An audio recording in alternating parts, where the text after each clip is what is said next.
Hey there, and welcome back to HerPath to Profit, the place where women business owners come to stop winging it with their numbers and start building serious wealth with strategy. I'm Jennifer Engle, your host, CPA and virtual CFO, and today we're talking about a report that most business owners have access to, but very few know how to actually use it and understand it, which is the profit and loss statement, or the P&L. Now, you may have seen this report inside your QuickBooks file. You might even glance at it around tax time. But what if I told you your P&L has the power to tell the real story of your business and give you the insights that you need to grow faster, make smarter decisions, and keep more of what you earn? Let's talk about how CEOs read this statement and how you can too. So first things first, your P&L, it's not a cash flow statement. This report is not going to tell you how much cash is in the bank, and it's definitely not going to predict what your bank balance is going to be after that next payroll run. But here's what it is going to tell you. Are you profitable, or are you just busy? I walk through this all the time with clients. They say, I feel like I'm doing so much, but I don't have any money. I feel like I'm going broke. What's going on? And then we deep dive into their P&L and we discover the answer has been right in front of them the whole time. Low margin work, they're overstaffed, underpriced, or all of the above. The P&L gives you a zoomed out view of how your business is performing over a period of time. Monthly, quarterly, annually, year over year, whatever time frame you need. It is truly your report card for profitability for your business. So what do CEOs actually look at on a P&L? Here's how I read a P&L when I sit down with a client. The first thing we look at is the top line revenue. Is it broken out by revenue stream? So if you have different product lines, different service lines, do you know how much revenue each one of those is bringing in? Are we seeing trends month over month or year over year within these revenue streams? Which ones are growing? Which ones are declining? Which ones are staying steady? Are there dips throughout the year? Is it seasonal work? And do we know why? An example of this is that we saw a summer revenue dip for one of our clients every year, and we just always thought it was just how it goes. It was part of their business. Once we really analyzed and dug deep down into the trends, we were able to build out a summer-specific offer to help them stabilize their revenue throughout that time frame, creating more profitability for them and their business. The next thing we like to look at is cost of goods sold, or COGS. So what costs are tied directly to your revenue? So as your revenue increases, these are increasing with them as well because you need these expenses to produce that revenue. And we need to ask, are these numbers accurate? Or do we have overhead items miscategorized here, skewing our results? So for service-based businesses, labor is going to be part of your COGS, but not your admin staff labor. Admin staff labor should be considered an operating expense. It's just an expense of running your business, but it's not directly tied to your revenue. Mislabeling this is going to skew your gross margin analysis, which is also very important to determining what the profitability of your business is going to be, which ultimately leads us to your gross profit and gross margin. This is your first major checkpoint, revenue minus cost of goods sold. You need to know, what is your gross margin percent? Is it healthy for your industry? Should it be 50%? Should it be 70% or 30%? You really need to know how you compare to your competitors. Are you doing better or worse? Has it been improving, been holding steady, or declining? CEOs, they like to track their gross profit margin like hawks. If they realize that it's shrinking, they really dive deep into their pricing, efficiency, and direct costs to see if they're out of line. What's going on that's causing this gross margin to decline? They really know they need to fix this, and they need to fix it quickly. Then we move into our operating expenses. This is where we are going to dig into your marketing, payroll, software, insurance, rent, all the expenses that it takes to run your business. We really need to make sure we're looking to say, are these costs climbing faster than my revenue? And if so, why? We need to fix this. Pro tip here is that we don't just look at your dollars when we're looking at your operating expenses. We really need to look at these expenses as a percent of your revenue. So for example, if your marketing is at 8% this quarter and 15% next quarter, is your marketing working? If you're spending the same amount on marketing, but you're not seeing an increase in your revenue is actually probably decreasing, this really could be an indicator that your marketing is not working and we need to adjust. This is all very important, and we need to look at this from each of your expenses because we can pull information out that we otherwise may not have seen.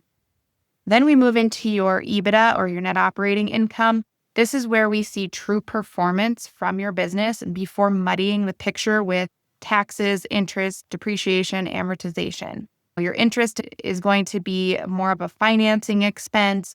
Your depreciation, amortization, if you're trying to build your business, these might be more one-time expenses that you had that are going to ultimately increase profitability in the future, but they're not telling you if your business is operating efficiently. So really what EBITDA is telling us is, are you making money from your actual business operations? I really like to focus on EBITDA before we start looking at net profit because it's going to remove any distractions that we may have that interest and depreciation may cause, and it's going to give us a clean read on your operational efficiency of your business. Then the last thing we move down to is your net profit, which is your bottom line. Remember that this number is influenced by your interest, taxes, depreciation, and amortization, which are non-operating items. It is still useful, but it's not the whole picture of your business. So then how do we use your P&L to spot opportunities to increase the profitability of your business? Your P&L is not just a scorecard, it's a map. And you as the CEO need to know how to read it like one. So let's walk you through an example. We had a client in the cleaning industry, and she said that she wanted to know if she's actually making money on her jobs that she's doing and which customers are the most profitable for her. She didn't have clean books. She didn't have job costing or process in place for doing any of this. So what we started with was first implementing an accounting system. Then we cleaned up her chart of account, and then we built out job level reporting. And what did we find after doing this? Some jobs were not profitable at all for her. She was losing money. Some of her staff were inefficient. They were spending too much time on site. And in many cases, she just simply wasn't charging enough to her customers. All of this knowledge gave her power to make changes in her business to make it more profitable. She started pricing more accurately. She knew that she needed to increase her prices, and she had a reason why. She was able to coach her team on efficiency, and most importantly, she gained visibility into her business. She stopped flying blind and started making money.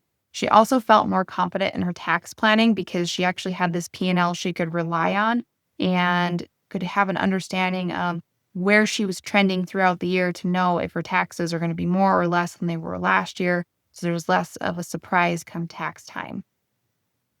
So when I say read your P&L like a CEO, this is what I mean. Don't just ask what happened, rather ask, why did this happen? What can I learn from it? And what action can I take before the next period to increase the profitability of my business either now or in the future?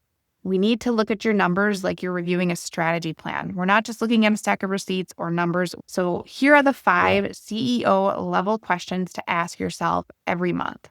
What revenue streams are most profitable? These are the revenue streams we likely want to increase and improve on and keep going with. And if there's ones that are not profitable, should we cut them? Are my expenses creeping up in any specific category? Why are these expenses creeping up? What's happening? Is something not working? Is my team operating efficiently? Is there things we can do with technology to make us be more efficient?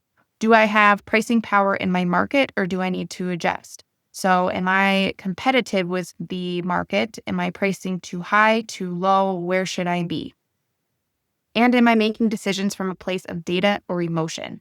This is a big one. You really need to base your decisions on data, not your emotions. Your emotions are not going to lead you in the right direction. You really need to look at these numbers to help you make these decisions.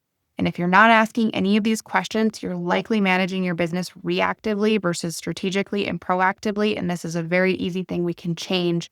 So what are the next steps? If you want to feel confident when you open your P&L, here's what I recommend. Set aside time each month to review your financials. 30 to 60 minutes, that's it. And don't do it alone. Have your accountant walk through it with you to help make sure these numbers are accurate and that you can rely on them. Then you need to also track your metrics over time, not just month to month.